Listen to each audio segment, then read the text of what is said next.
I put the Jake spacers on just to see how they'd fit. Look at how close that is. It's pretty much hitting the air box, which isn't a big deal because there's no air conditioning condenser or evaporator in there, so it don't really matter if it rubs a hole in it. I don't think it will.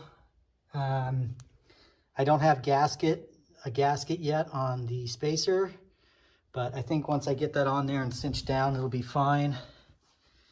And you can see this side.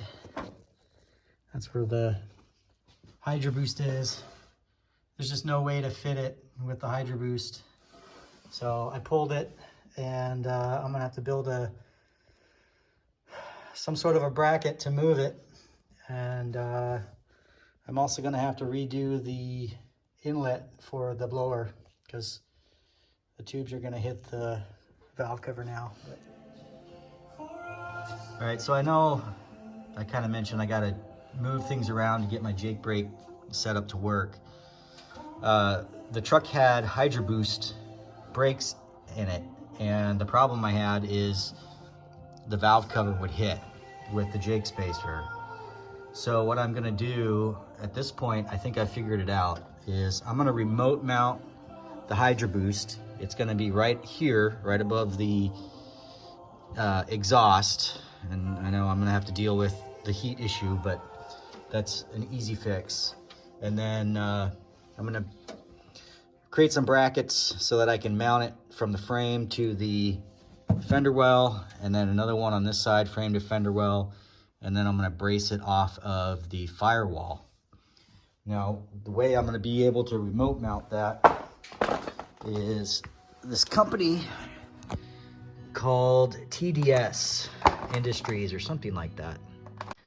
Let me fix that, I just dropped something. Let's see, what is it called?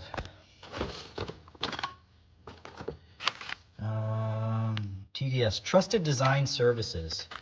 So this guy makes an adapter for the Hydroboost so that you can run a clutch slave cylinder remotely. So the way this works, this is a nice piece, beautifully machined aluminum. He includes these basic brackets here that you can utilize to help mount. So this one, the short one, is going to go here along the where the old bracket was, and then this one on the larger one goes underneath the actual master cylinder. So the way this works is you take the old bracket off and the old nut off, and this goes in its place.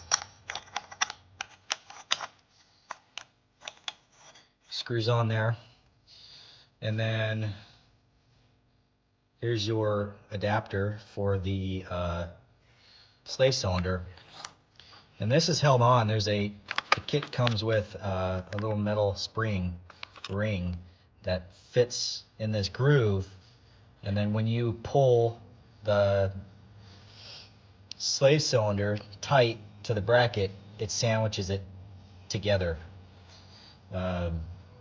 And then that's how that system works. So then I'm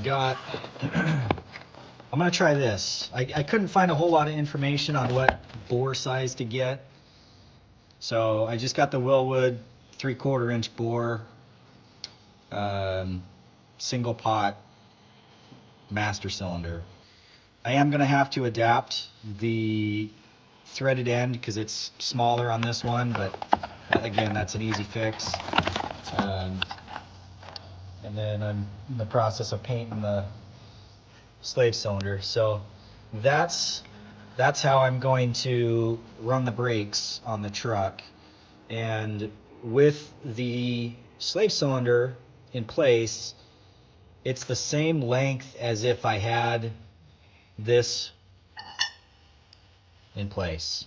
It's basically the same. So I was able to kind of get measurements of where that needs to go and how that needs to fit. Yeah, so kind of an update. That's what that looks like.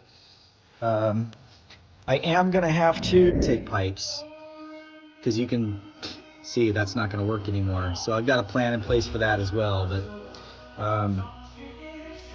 right now I'm just waiting on 3 Jake rockers and some seals from Leeds, and I have everything else. So little update.